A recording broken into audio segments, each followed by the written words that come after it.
two most important things that Dr. Mercy Mwangangi said earlier on right there, that you will now be required to give COVID certification of a certificate for vaccination against COVID-19 if you are to access important services, even like government office services. So be sure to produce that. And service providers have also been asked to adhere to the COVID-19 protocols to the latter, less of which they risk losing their operational licenses. So we expect that everyone will comply. Let's now give you some more news. Now, conventional farming is characteristic of high input modern agriculture laden with synthetic chemical fertilizers, fungicides, insecticides and herbicides. This type of farming has varying consequences on both the environment and the people. This has led to a gradual shift into societal oriented agricultural production known as organic farming that is double-edged, making agriculture both environmental friendly and economically sound. With the price surge in farm inputs such as fertilizers, organizations such as the Green World are working closely with farmers to introduce the Nutri-Plant organic fertilizer. Jacinta Wamboi Thiongo, a farmer in Uthiru, has noticed a significant increase in the plant yield and production after using the organic fertilizer.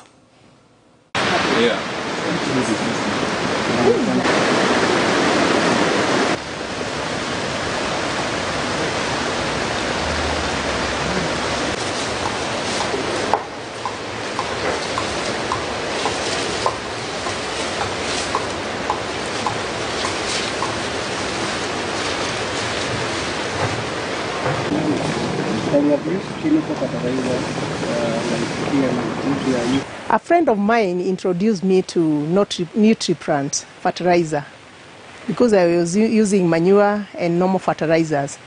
So I gave it a trial, and now I have seen what it has done to my yields. It has multiplied. I started with beans. I didn't even know the magic until I saw how it was. We are aiming at 3 or 4 things. One, ensuring that the farmer has the burden reduced, especially when it comes to cost of production, by half. Then we intend to increase the yield by 30 to 40%. And the third one, we want to improve the quality of the crop. And one more important thing is improving the status of the soil, because the soil have become poor because of cultivation, and therefore the production goes low. This fertilizer helps the plant fortify itself against any diseases, because it's also a pest control. You know, it's a pest repellent, let me say that. It repels the pests from the farm. Being organic, it doesn't kill the pests, it doesn't kill the wadudus, you know, it just repels them. For anybody who is doing exports and the use of fertilizer, it means it has no chemical. You know, the produce will have no residue, chemical residue on their crops and all that. So they are able to export without any fear that you know, it's the crops or their plant, their fruit will be rejected at their country of destination. It's eco-friendly. When you spray in the morning, supposing you're planting sukuma wiki or spinach and you spray this fertilizer in the morning, you can basically consume it in the afternoon. All right. Now, East Africans